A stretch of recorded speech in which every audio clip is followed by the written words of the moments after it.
It's 95.3 WBEV, powered by Daily Dodge. You're listening to Community Comment today. I am your host, Kevin Haugen. Community Comment is brought to you by Professional Floor Covering and Abbey Design Center at 713 Park Avenue here in Beaver Dam. You can check them out at proflr.com. Of course, as the name of the business tells you, they are professionals in flooring. You can choose from many different types of styles and brands of flooring, from carpet, hardwood, laminate LVP, tile and stone, and area rugs. Randy and his team will come out to measure and provide suggestions on type of flooring at price points to meet your budget. Again, that's Professional Floor Covering and Abbey Design Center at 713 Park Avenue in Beaver Dam. You can check them out at proflr.com. And again, you're listening to Community Comment here on 95.3 WBEV and streaming at Daily Dodge TV. I want to now shift over to our guests here on our program. I want to thank members with the Board on Aging and Long-Term Care for stopping by our studio this morning. Here with us is Kim Verstegen and Cheryl Meyer with the, again, Board on Aging and Long-Term Care. Both, thank you so much for coming in and talking with us today. Good morning, Kevin. Thanks for having us.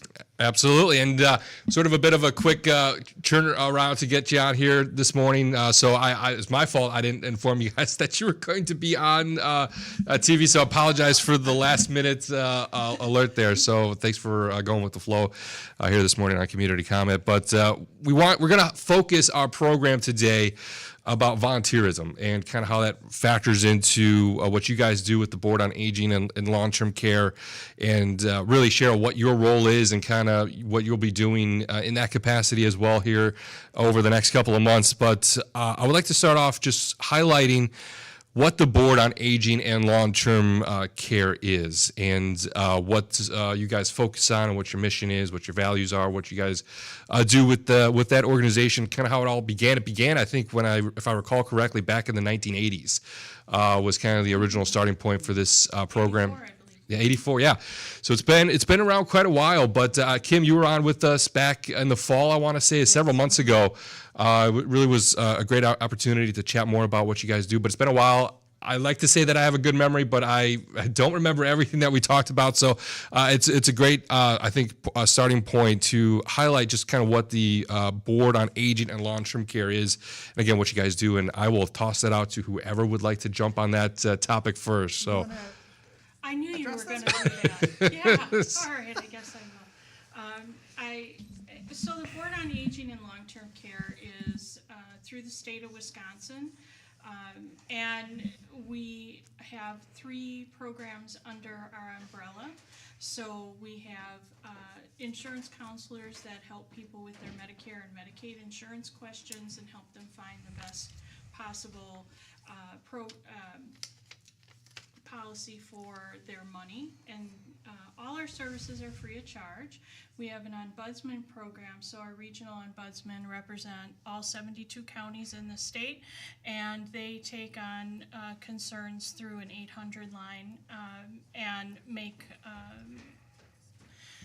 visits out to various nursing homes and assisted livings in the counties that they're responsible for. And then the volunteer ombudsman program, which Kim and I represent, is an extension of what the ombudsman do. And what we really wanted to do today was acknowledge that April encapsulates National Volunteer Week, and we wanted to give a public shout out to all the volunteers with the Board on Aging who do amazing work every day, making a difference in the lives of the people in long-term care. Great, yeah, and we will for sure be spending a bit of time discussing about all the important work that those volunteers do, and how really it is the key driver in a lot of these programs and being able to offer the support to those who need it. But Cheryl, you mentioned ombudsman. Ombudsman. I always feel like I want to pronounce that differently, but so it's ombudsman. So think Budsman. Budsman. Yeah. Budsman. Okay. All right. Perfect. Takes a little while to get that down. It is. Yeah. As you can tell, I cannot, for the life of me, say that word without struggling through it. Well, But it's a nice word. It means advocacy. well, see, that was And voice of the people. It's an old Scandinavian term. well, that was what my question was going. Well, it's actually that you did a great job of really sort of explaining what that term means. But what does and how do they fit into this mission here, and what you guys do with the Board on Aging and Long-Term Care? Kim? Well, what we do with our volunteers is basically we're volunteer recruiting right now. For if anyone that's watching or listening to this today and they're interested, we'll give you more information on volunteer recruitment. But our volunteers, once they go through our screening package and our program and the criteria to become a volunteer in their interests, we will give them a training. It's a day training, and then we place them in an assigned facility. And then they're advocates. They go into a facility once a week, whatever day, 7 days a week, 8 a.m. to 8 p.m., whatever fits into their schedule. It's not designated. It's on their schedules, on their terms, and they're advocates. And if a resident has a situation that they need some support with, we can help them. And we cover all residential care facilities now. We're in long-term care and assisted livings. So volunteers make weekly visits, and it's not all about the problem. It's about being a visitor also. It's about listening to a story. You might have to listen to that same story the next week, but it's giving somebody the time and patience and the relationship of trust. So our volunteers do many great things for residents, and our facilities are, for the most part, have been very welcoming to the volunteer, because they also want to be able to support the residents in their long-term care needs. So Great, yeah. I would say that would be that in a nutshell. Cheryl, can you add anything else to that? Well, I think you summed it up very nicely, actually. Good. Yeah, and we can spend more time talking about those advocacy programs, and again, how important volunteerism and getting involved and being a part of these programs are for the Board on Aging and Long-Term Care. Again, our guests here on Community Comment this morning are Kim Verstegen and Cheryl Meyer with the Board on Aging and Long-Term Care. More Community Comment is coming up next. We have to take a very short break.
Today's Community Comment. I'm your host, Kevin Haugen.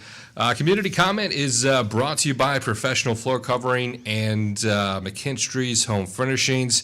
You should check out McKinstry's Home Furnishing this week. It is their Save Big with their tax-free sale. That's right, at McKinstry's Home Furnishings is paying the sales tax, so you don't have to. The best part is everything is on sale, so you save twice. Save on sofas, reclining sofas, mattresses, and adjustable bases, area rugs, dining sets, and rocker recliners.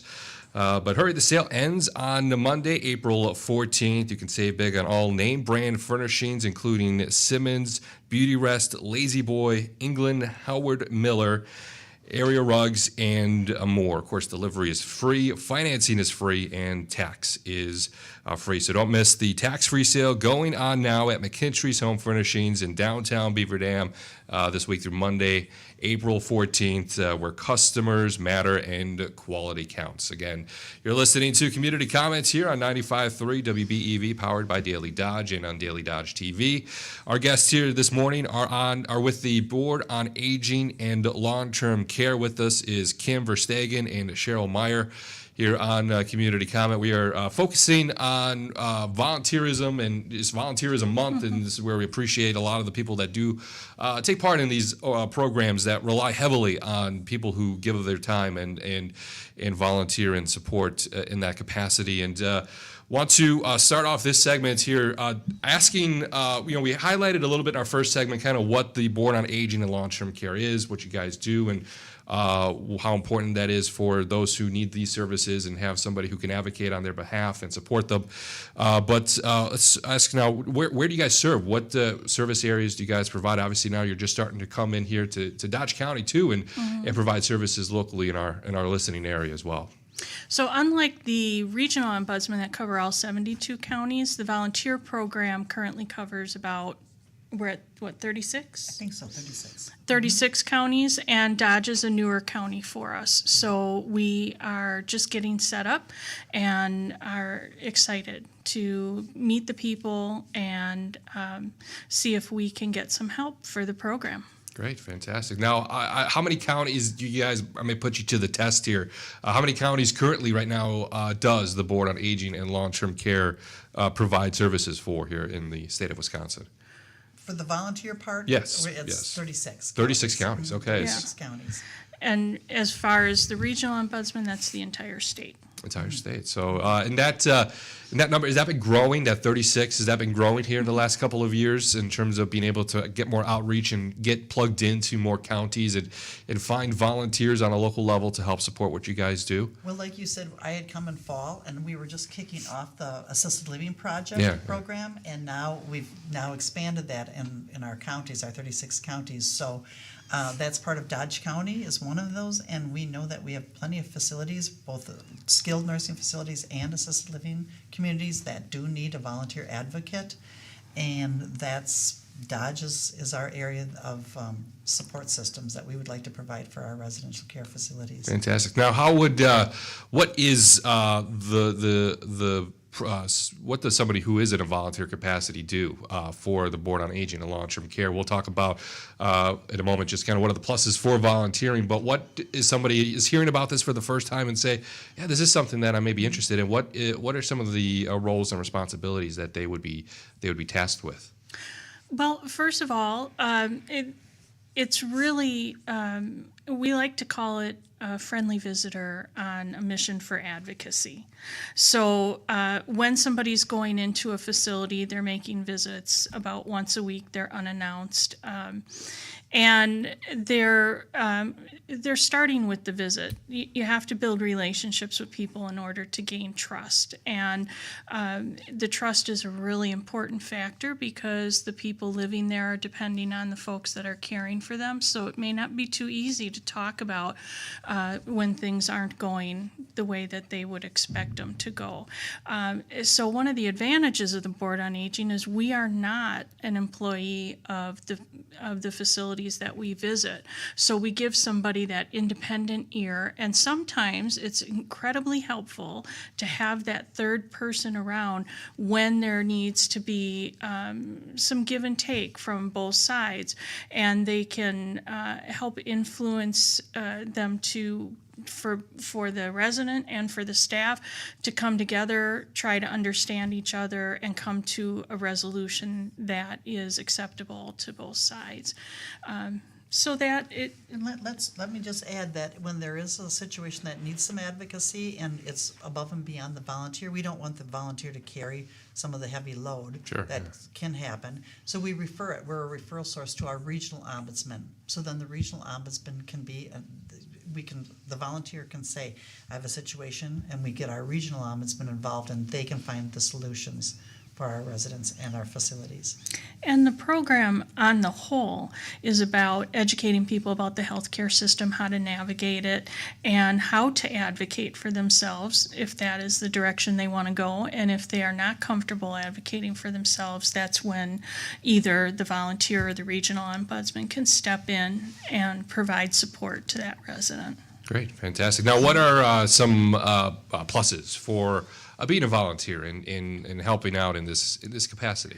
Well, my favorite, having been a volunteer many times and understanding how difficult it can be to agree to a specific time and day every week, I find that our position is really awesome because you can go any day of the week between 8 in the morning and 8 p.m. And because you don't have to be announced, you do not have to plan ahead for that. You can if you want to, if that's what works for you, but it makes it a very flexible position and easy to. Once you get through the training, it makes it very easy to commit to a couple hours a week. Right. Cheryl, you mentioned training here. What does that look like for somebody who is volunteering, and what does that training look like for somebody who is getting involved and having to go through before going out to these facilities and helping out and volunteering?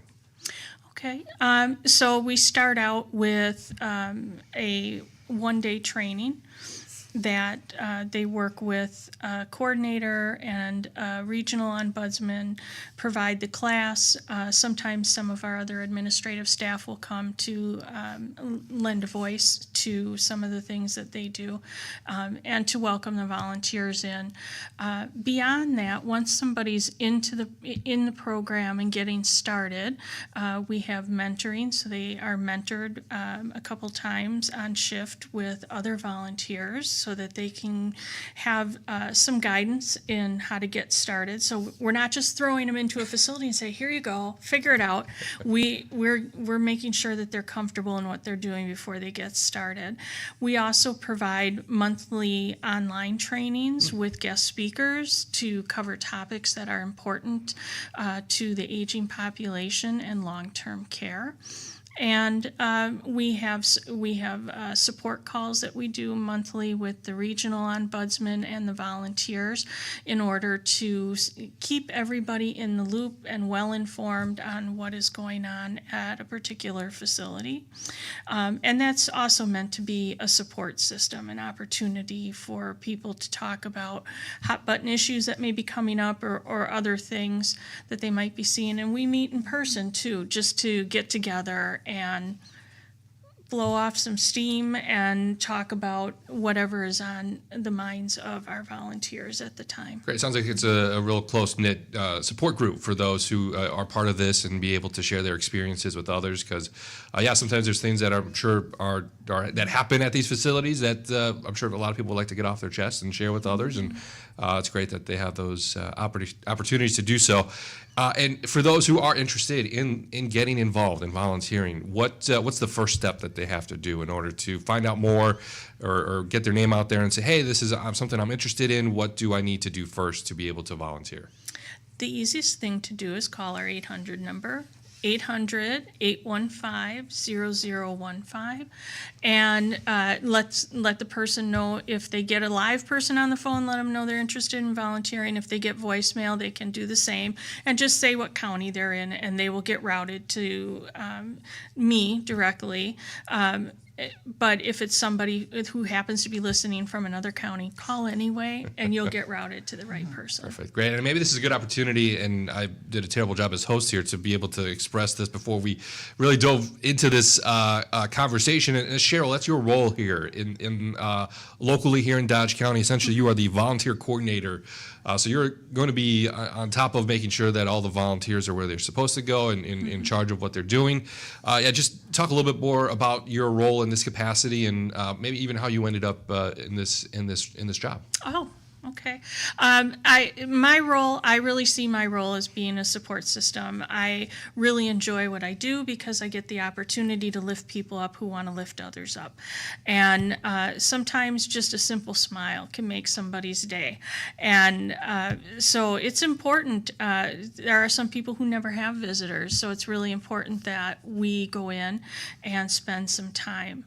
I came to this role prior to 11 years volunteering at a hospital, being a volunteer coordinator at a hospital system, and prior to that, helping with volunteer programs and social services. Fantastic. That's great. Again, we're with Kim Verstegen and Cheryl Meyer with the Dodge County, the Board on Aging and Long-Term Care, looking for people to volunteer here in Dodge County. We are here on Community Comment. We have to take another break. More Community Comment is coming up next.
It's 10:35 on 95.3 WBEV, powered by Daily Dodge. You are listening to Community Comment here, brought to you by Professional Floor Covering and McKinstry's Home Furnishing.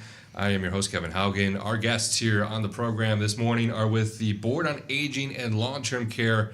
Joining us on the program this morning is Kim Verstegen and Cheryl Meyer here on Community Comment, discussing volunteerism, as April is Volunteer Recognition Month, and just highlighting all the important stuff that volunteers do for programs that rely on their services in time. Before our last segment, we talked a little bit about how to get involved and what the process looks like for those interested in supporting this effort and being a part of it. Want to ask our guest here on Community Comment, just what does a facility visit look like for somebody who is then a volunteer? They go through the training, they're ready to go out to these facilities and be a part of that visit with these people in long-term care. And what does a day look like for these people who are volunteering? Well, first of all, as we had spoken about, that it is based on the volunteer's schedule, that they can make their random visit whenever it fits into their daily work. And we go, once they're placed, after they've been through the training, they've been placed in their facility and all the introductions have been taken place, then they can go into the assigned facility and introduce themselves and say, "Hi, I'm here to make my visit. I'm the volunteer ombudsman." And then they go, and residents might be at an activity. They might say hi and make a visit and say hi, listen to the activity, go around to rooms for people that don't get out of their rooms, and start to make that advocacy-friendly visitor visit. And after a little bit of time, after the trust has been built, after a few other extra weeks, residents will start to communicate with that volunteer and say, "Well, I could really use some help with something," or, I would like to have eggs in the morning." It can be as simple as that, or it can be very complicated. But those are the ones that we want every resident to have that right and to know that they can speak. If we can encourage them to speak for themselves, then that would be what we would like. But we want to give that confidence to our residents and let them know that they are being heard. We want families to know that they have an advocacy route for their concerns for their family members. And that's what the Board on Aging and Long-Term Care, it's a state agency. That's what we do. We support families. There are times that facilities have a situation, and they will utilize the volunteer also. There's a great communication report between the volunteer coordinators and our volunteers, that they can always bounce any situation off of us that we can help for resolution, and our regional ombudsman. So is there anything else in our, basically that's a day, and you can be there for 1 hour, you can be there for 2 hours. Sure. The time variance is really based on how much time the volunteer has to give and how much time is needed from the residents. Every visit's different and looks different based on the needs of the residents that are there in the facility. So one day they might go in and they might spend 5 minutes with 10 different people and 20 minutes with one, or maybe they go in and they only end up visiting one resident because they've got a very involved situation and they need to focus in on that. So it really depends. And the thing that is helpful for both the residents and the facility is at the end they do an exit and they check in with the administrator and share what they can, that they have permission from the residents to share.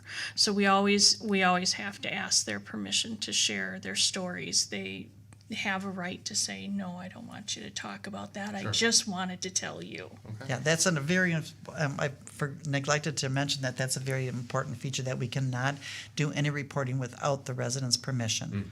So, but we might just be the ear that day. Yeah, So, and Kim, last time that you came on, I believe I asked this question, so I want to bring it up again because it is still an important part of this process. You mentioned reporting here is a part of this, and when a volunteer goes into these facilities, they spend their time. Is there then a report that is completed and submitted to whoever they report to then, and it's on file, and they have a documentation of their visit? What does that after visit time look like after a volunteer goes in and then leaves the facility? Well, yes, we do have a reporting system that takes place, and we ask the volunteer, it's a form, and they fill out the date, the time, and the information on that. And then by the 10th of every month, they submit that. And usually it's submitted electronically, or it can be through U.S. Postal Service also.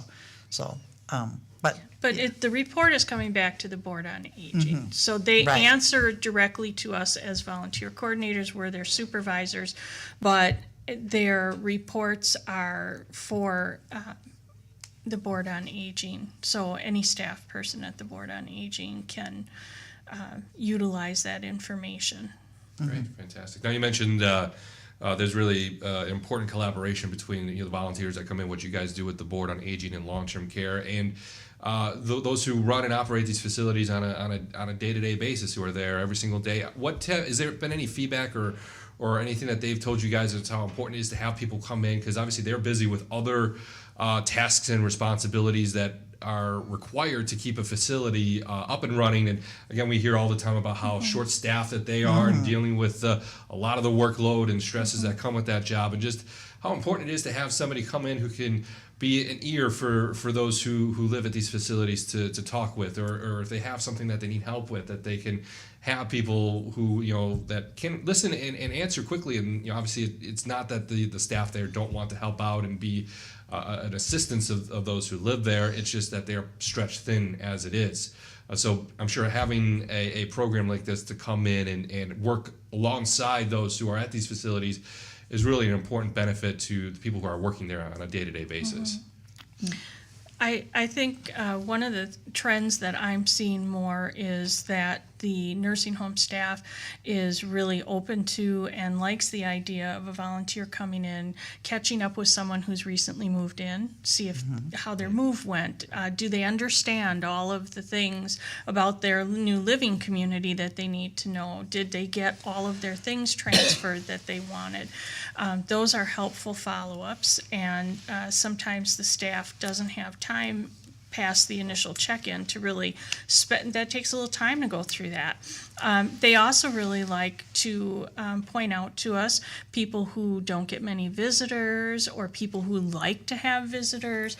That one of the things I think that the nursing staff that I just observe is that I think they really miss having the extra time to sit down and spend with the residents, and whenever they can, they're trying to create that connection with them. But I think that's something that's changed, and COVID has brought that on, and it's probably not going anywhere anytime soon. So the ombudsman can be a nice bridge in between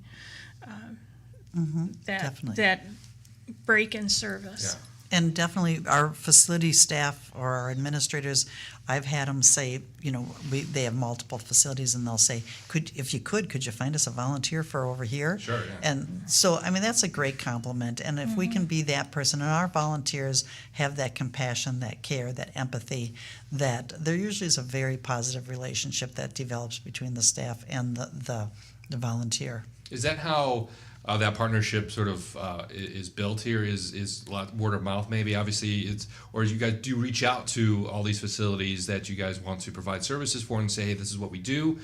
This is what we would like to come in and offer this to your residents at the facility. What does those initial steps for a long-term care facility that hasn't heard of maybe what the Board on Aging and Long-Term Care does to get that ball rolling and be able to go in there and provide these services for those residents there?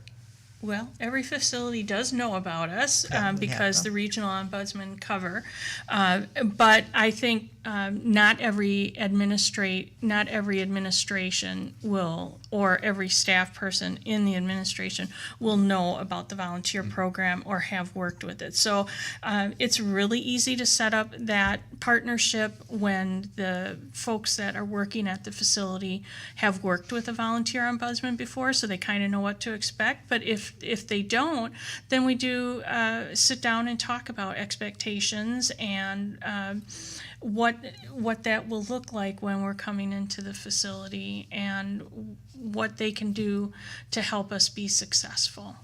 Great, fantastic. Again, our guest here on community comment with the Board on Aging and Long-Term Care. With us here this morning is Kim Verstegen and Cheryl Meyer on community comment. We have to take another short break. More community comment is coming up next.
To today's community comment. Again, I am your host, Kevin Haugen.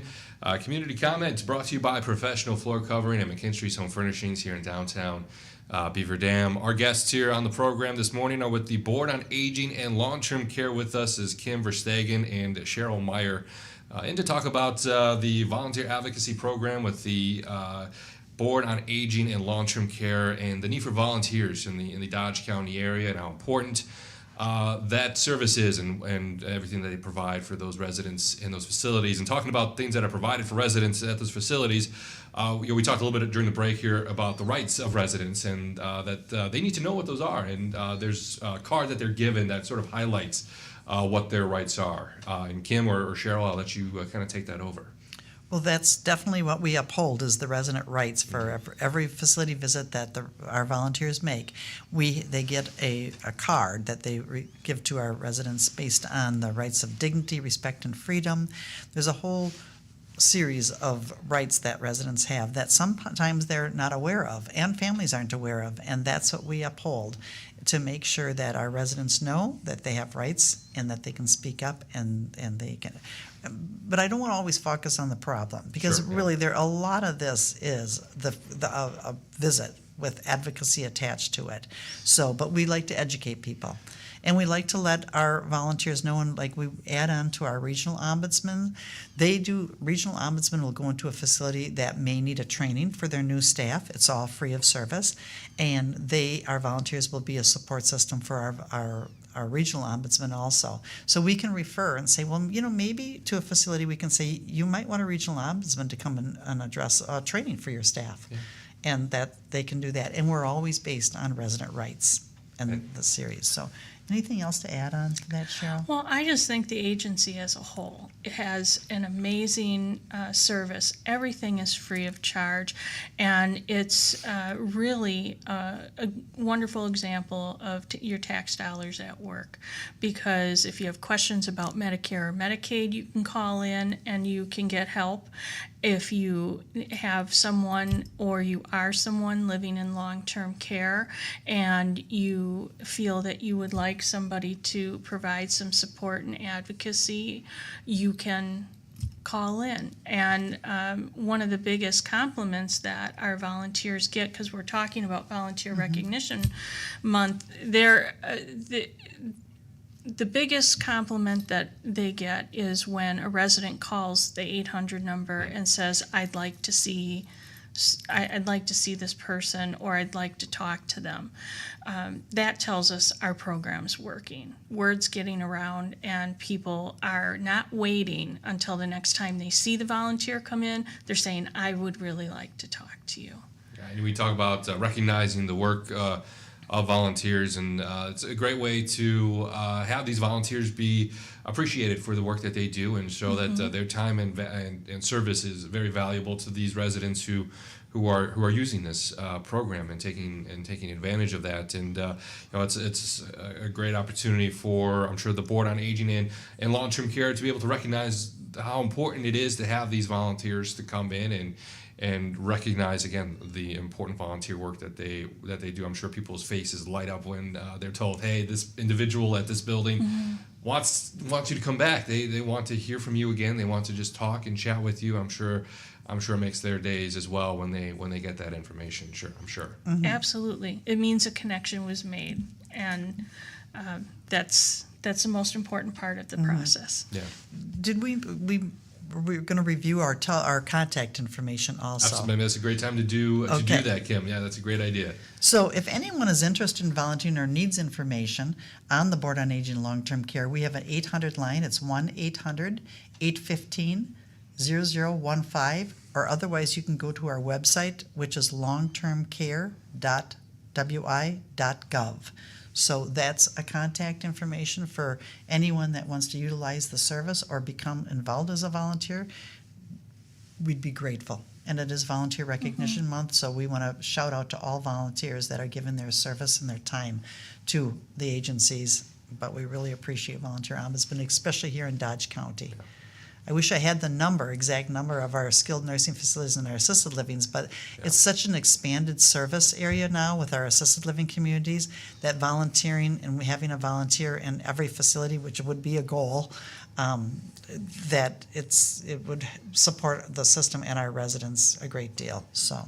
And Cheryl, is there contact information or the best way for people to reach out? Obviously, you're the coordinator here for our listening area here in Dodge County. If people wanted to get a hold of this organization and learn more, is there a best way to get a hold of you? Through the 800 number. They can ask for me personally, or they can just say they're from Dodge County and they'll get connected to me. Fantastic. Again, our guests here with on Community Comments are with the Board on Aging and Long-Term Care, Kim Verstegen and Cheryl Meyer, on Community Comment this morning. And want to maybe also ask, just, we talked about what a facility visit looks like, and just in volunteerism in general. How does this opportunity, working with this volunteer advocacy program, how does this differentiate between other volunteer opportunities that exist out there? What in your mind separates this and makes this a unique experience and a worthwhile experience for those who are interested in getting involved? I'll start first. Okay, so I want to just add that volunteering with our long-term care residents, you have to have a compassion for the elderly. You have to enjoy working, listening, and being a part of a support system for our older population, and be there with an empathetic view for our residents. And slipped my mind. Okay, that's all right. I'll pick up where you left off.